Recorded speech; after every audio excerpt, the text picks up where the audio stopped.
Assalamualaikum warahmatullahi wabarakatuh. Kabar baik untuk para teman-teman pioner semua. Jadi PSDK baru saja mendapatkan rilis versi Node.js dari Core Team.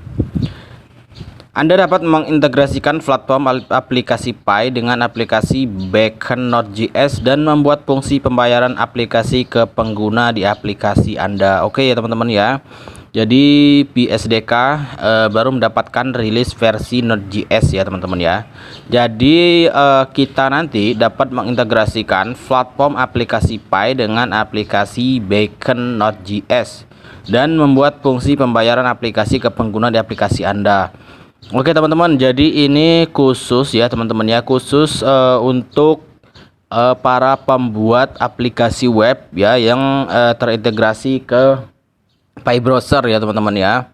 Nah, bagi kalian yang belum tahu Node.js itu apa, oke teman-teman, kita kasih tahu ya apa sih Node.js itu dan apa fungsinya ya teman-teman ya. Kenapa kok PSDK harus mendapatkan rilis versi Node.js? Oke guys, kita langsung aja ya teman-teman ya. Oke, jadi Node.js merupakan sebuah runtime ya, environment yang bersifat open source dan juga cross platform, di mana kita bisa mengeksekusi JavaScript di luar environment browser. Node.js berjalan pada versi 8, yaitu sebuah JavaScript engine yang menunjukkan kita untuk mengeksekusi kode JavaScript di dalamnya. Oke ya teman-teman ya. Jadi JavaScript ini dirilis dulu tahun 2009. Kemudian pengarang aslinya Ryan Dahl. Perancang awalnya Ryan Linhart Dahl. Rilis perdana 27 Mei 2009 ya, 13 tahun yang lalu. Rilis stabilnya oke di sini 7 bulan yang lalu ya teman-teman ya. Kemudian situs webnya nodejs.org. Bahasa pemrograman JavaScript ya. Kemudian C, kemudian C++, kemudian CoffeeScript. Oke, kemudian untuk fungsinya Node.js ini sendiri guys, ini di sini ada nih. Node.js merupakan platform yang diciptakan secara khusus untuk membantu pengembangan aplikasi berbasis web. Nah, ini ya teman-teman ya, kenapa PSDK kita kok diperbarui ke versi Node.js ya, karena ini ya teman-teman ya. Jadi supaya membantu pengembangan aplikasi berbasis web. Nah, ini kan banyak ya sekarang di hackathon ini guys. Jadi banyak orang-orang berlomba membuat membuat aplikasi yang nantinya akan masuk di Pi browser ya teman-teman ya. Aplikasinya sendiri ada yang marketplace ya, kemudian ada yang payment, kemudian ada yang e-commerce ya. Makanya kenapa harus menggunakan PSDK versi Node.js. Walau demikian, Node.js bukan bahasa pemrograman yang baru, tetapi runtime environment atau interpreter untuk menjalankan bahasa pemrograman JavaScript sebagai kebutuhan backend developing. Nah, ini ya teman-teman ya. Kalian silakan searching di Google apa sih Node.js itu. Nah, nanti kalian silakan baca-baca sendiri ya teman-teman ya, karena ini khusus untuk para pengembang aplikasi yang berbasis web guys. Oke ya teman-teman ya. Saya juga kalau di ilmu coding ya teman-teman ya, kemudian pokoknya ilmu-ilmu yang berbau-bau komputer ini kita kurang paham ya teman-teman ya. Jadi mohon dimaklum kalau penjelasan saya kurang pas ya teman-teman ya. Oke, kita langsung aja ya teman-teman ya, kita lihat di Pi browsernya ya teman-teman ya. Oke teman-teman, tadi saya sudah sempat mengakses lewat Pi browser ya teman-teman ya, tapi karena bahasanya bahasa Inggris jadi agak sulit ya teman-teman ya saya membacanya ya. Nah, kita coba akses melalui Pi browser lagi, melalui Chrome ya teman-teman. Nah, ini di github.com. Oke, di sini ada keterangannya nih. Jaringan Pi paket sisi server Node.js. Ini adalah paket npm Pi network Node.js resmi yang dapat Anda gunakan untuk mengintegrasikan platform aplikasi Pi network dengan aplikasi backend Node.js. Nah, ini ingat ya teman-teman ya, ini khusus untuk para pengembang aplikasi atau orang yang mau membuat aplikasi berbasis web. Kemudian di sini ada keterangan lagi nih, install paket ini sebagai dependensi aplikasi Anda. Oke ya, kemudian di sini ada contoh ya.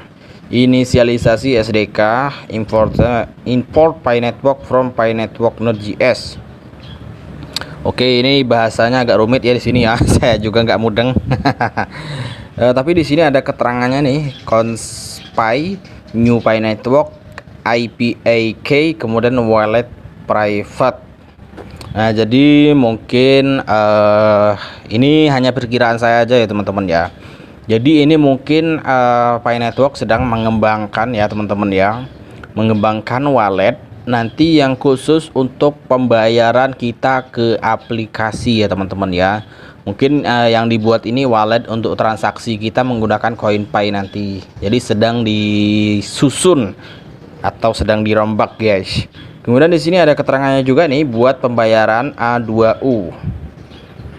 Pastikan untuk menyimpan data pembayaran Anda di database Anda. Berikut adalah contoh bagaimana Anda bisa melacak data. Pertimbangkan ini contoh table database. Oke. Sini apa nih? Ada keterangannya di sini, pengembalian uang untuk PayApple.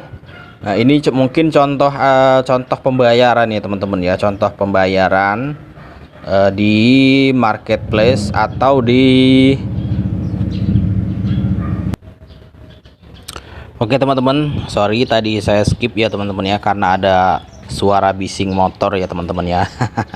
Oke, jadi kita lanjut ya teman-teman ya. Di sini buat pembayaran app to user. Nah, di sini pastikan untuk menyimpan data Anda, pembayaran Anda di database. Jadi ini masih mengembangkan payment ya atau pembayaran ya teman-teman ya. Kita lanjut ya.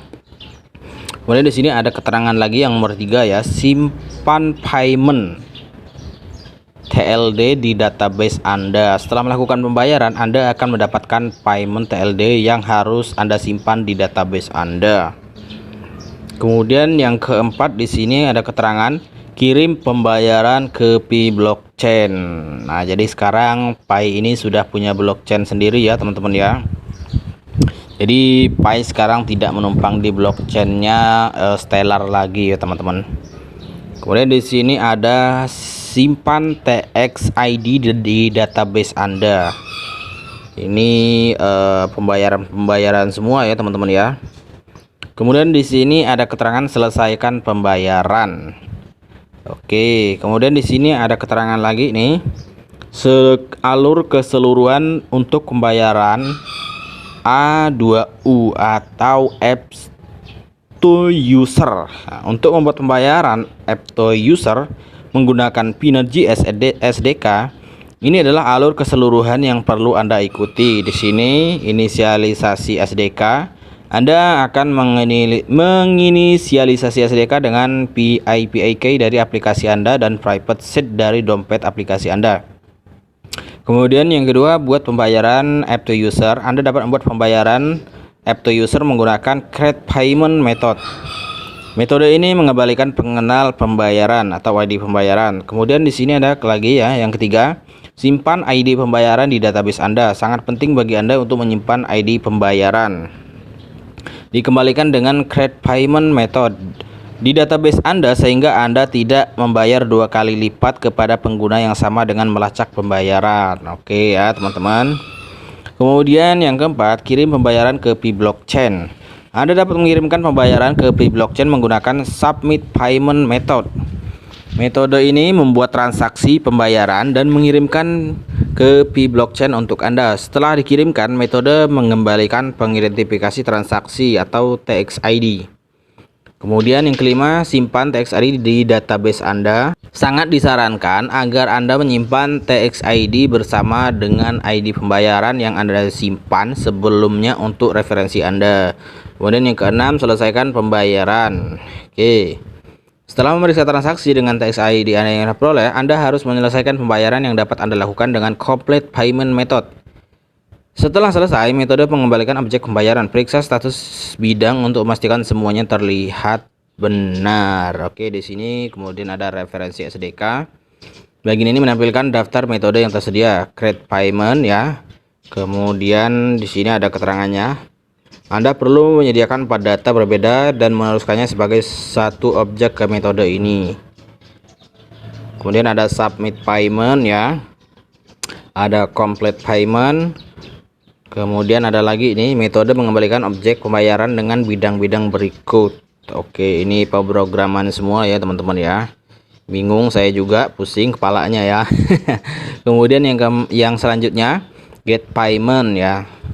Metode ini mengembalikan objek pembayaran jika ada ya. Kemudian di sini ada cancel payment atau cancel pembayaran ya teman-teman ya. Kemudian ada lagi ini GTL and complete server payment. Kemudian ada lagi nih di bawahnya keterangannya lagi ya. Kemudian di sini ada penyelesaian masalah. Kesalahan saat Anda melakukan pembayaran, Anda harus menyelesaikan pembayaran yang sedang berlangsung terlebih dahulu untuk membuat yang baru. Oke ya teman-teman ya. Ini baru rilis kemarin ya di sini. Oke, nah jadi itu ya teman-teman ya.